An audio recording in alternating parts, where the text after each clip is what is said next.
Alright guys, today we are not just looking at a car, we are actually witnessing history because this car sold 240,000 units in the first 18 hours after its official release.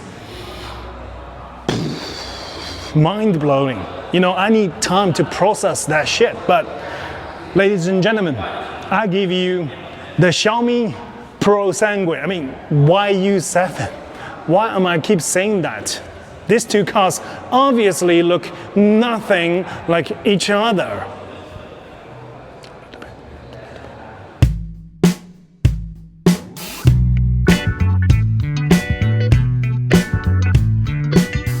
There is no doubt that the exterior design is YU7's biggest selling point. It's full of emotional value for potential buyers. Xiaomi's vision for its automotive brand is to build a car that looks so good, people will want it at first glance. The YU7 comes in 9 colors, should be easy for you to find the one that suits your taste. My personal favorites are the titanium and green. This car measures nearly 5 meters long and 2 meters wide and 1.6 meters high, wider and longer than the Tesla Model Y, giving it a sporty stance. What stands out the most is its exceptionally long front hood, harking back to the classic V8 and V12 powered Grand Tours, symbolizing performance and luxury. And let's be honest, a car that ages well usually has classic proportions. We have 4-piston Brembo brakes and the tire size in the front is 245 and the tire size at the rear, interesting enough, 275. You have LiDAR on the top and millimeter wave radar somewhere right here. The active front grille features 100-level automatic adjustment, balancing low drag with efficient cooling. A built-in air duct on the top and upgraded matrix headlights down the bottom, which provide 180 degrees ultra-wide-angle illumination. This car features 10 real air vents, enhancing aerodynamic efficiency. Its drag coefficient is just 0.245, which is outstanding for an SUV. The front hood uses a semi-shell design extending beautifully to the front wheel arches. It opens electronically and it can even be operated by voice command. Under the hood is a spacious frunk, perfect for suitcases or groceries. You've got a drainage feature right here, and check this out. 小爱同学，关闭前备箱。 You see the front is closing right now. If I put my hands over here, it stops. It has anti-pinch function when closing. Xiaomi has embedded ultra-high strength steel into the A and the B pillars. This increased the A pillar's load-bearing capacity by 35%. B pillars by 70%. This embedded roll cage structure works in tandem with the car body to better protect the passenger cabin. The front and the rear designs are sporty and aggressive. The middle section is a bit plain. I don't really like the wheel arch design. I think it's a bit too wide. Makes the 21-inch rims smaller than they are. I think the rear side is the most beautiful part of this car, and it features a clear coupe-like slope with a sleek ducktail spoiler. The taillights blend seamlessly into the body, and the rear fender bulge adds a sexy aesthetic look. The YU7 has flat door handles that you can push inward, and more importantly, even if the battery dies, you can still open the door mechanically. A notable safety upgrade over the SU7. Due to the long front overhang, the rear doors are relatively short, so taller passengers should be cautious of the window frame when entering the rear seats. Charging is fast. It takes around 20 minutes to go from 10% to 80%, placing it in the upper tier of current EVs. For a nearly 5-meter long SUV, the rear trunk space is kind of average, but there is a deep underfloor storage compartment for things like carry-on suitcases. The rear seats can actually fold down electronically, creating a flat, extended floor, enough for a bicycle or some outdoor gears. But for fully loaded long trips, space might feel a bit tight. Thank you guys so much for watching this video. If you want to see me do more reviews for you guys, please like and subscribe. If you want to buy Chinese cars, please contact me via the information below.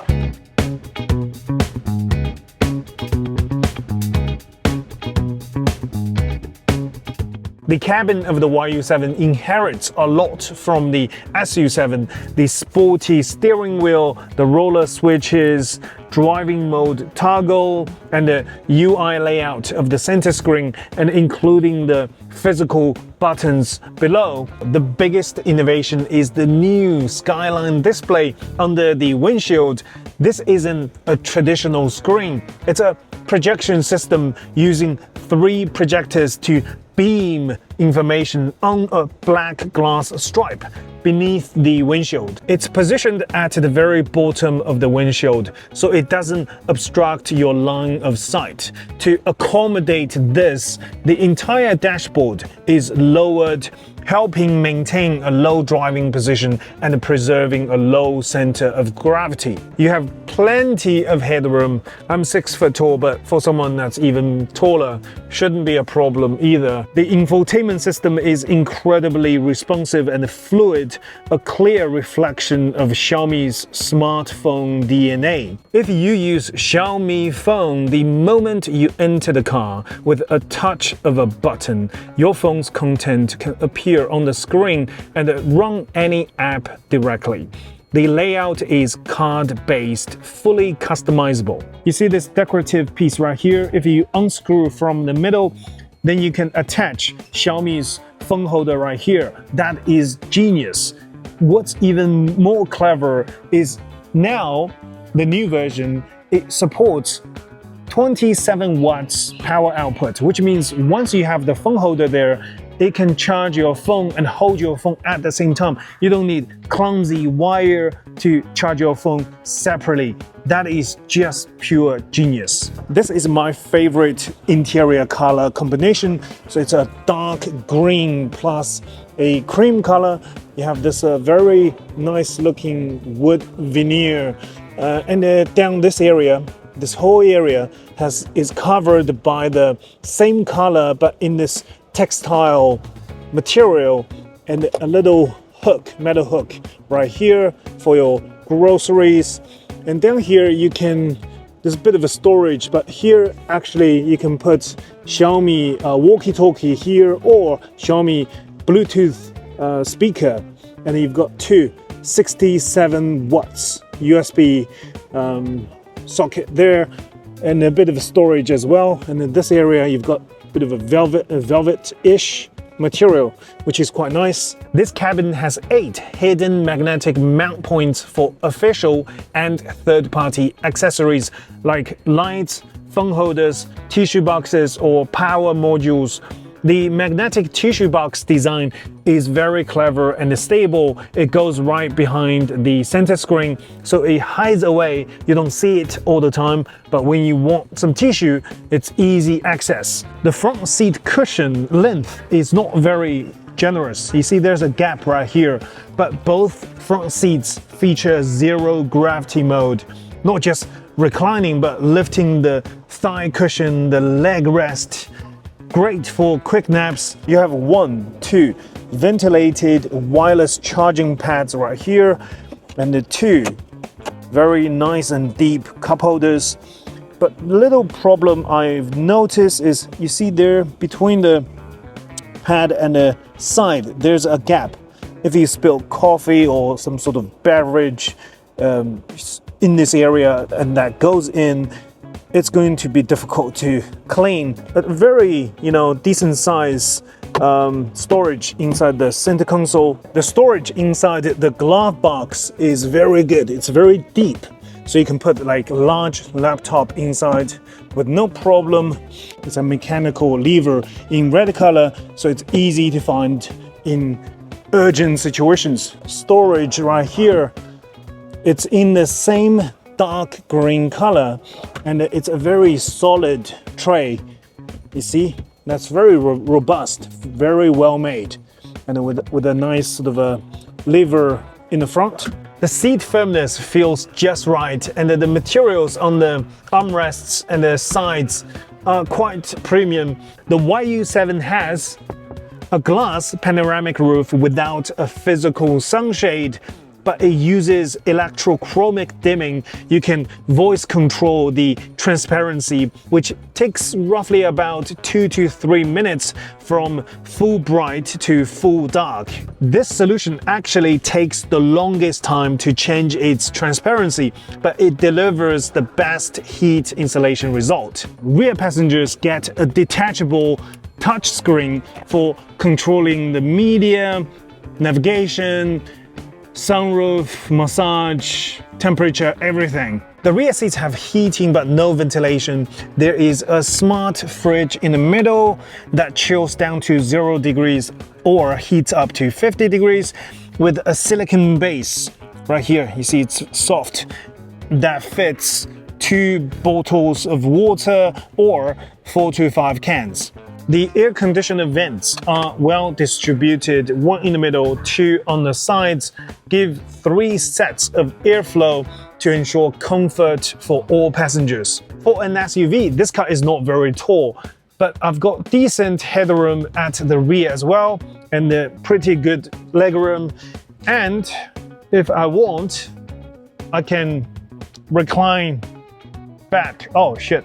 So the problem is, you can recline up to, I think, 128 degrees, but the further you recline, the less headroom you get.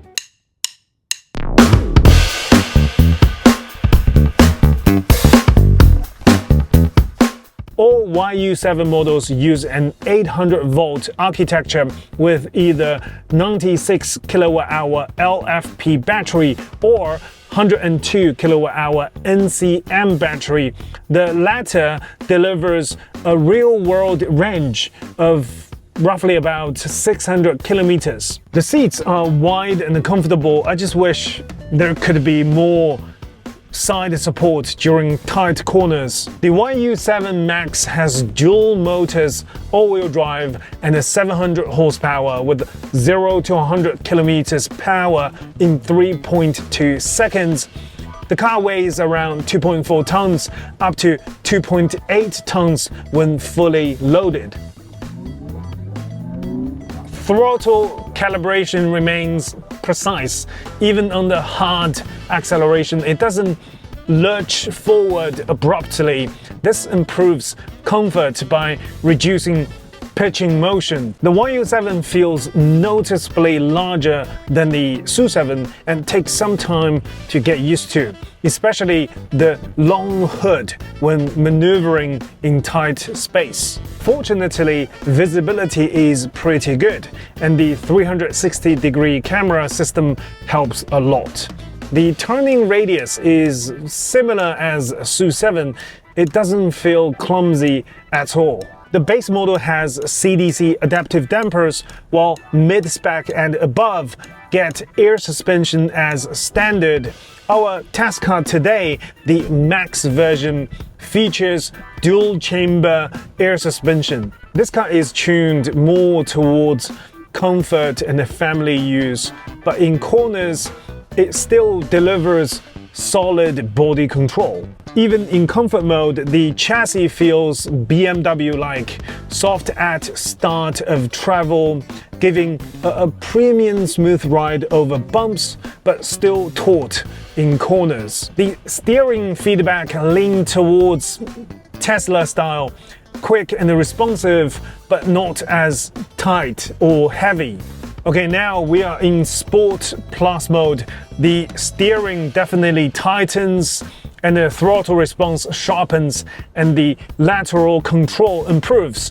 But it still remains passenger friendly because vertical motion is still well damped and there's minimal jarring. Over potholes, the chassis feels solid and the steering remains stable with no kickbacks. This car's NVH is pretty good. At high speeds, the noises from wind, road, tires are minimal. The overall experience is quiet and refined. Braking power is strong and consistent. Although the front tires are just 245mm wide, so people are wondering whether the grip is sufficient under hard braking. YU7's assisted driving system gets a major upgrade over SU7. All models come standard with NVIDIA Thor chips. However, it's still level 2, so occasional lane errors or minor traffic infractions can happen. You still need to stay alert behind the wheel.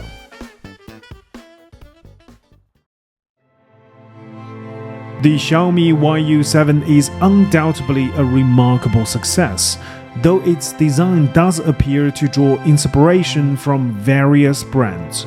In the context of China's intensively competitive auto market in 2025, such strategic decisions may be essential for a new entry's survival. I look forward to seeing Xiaomi leverage its rapid growth to deliver even more exceptional products in the near future.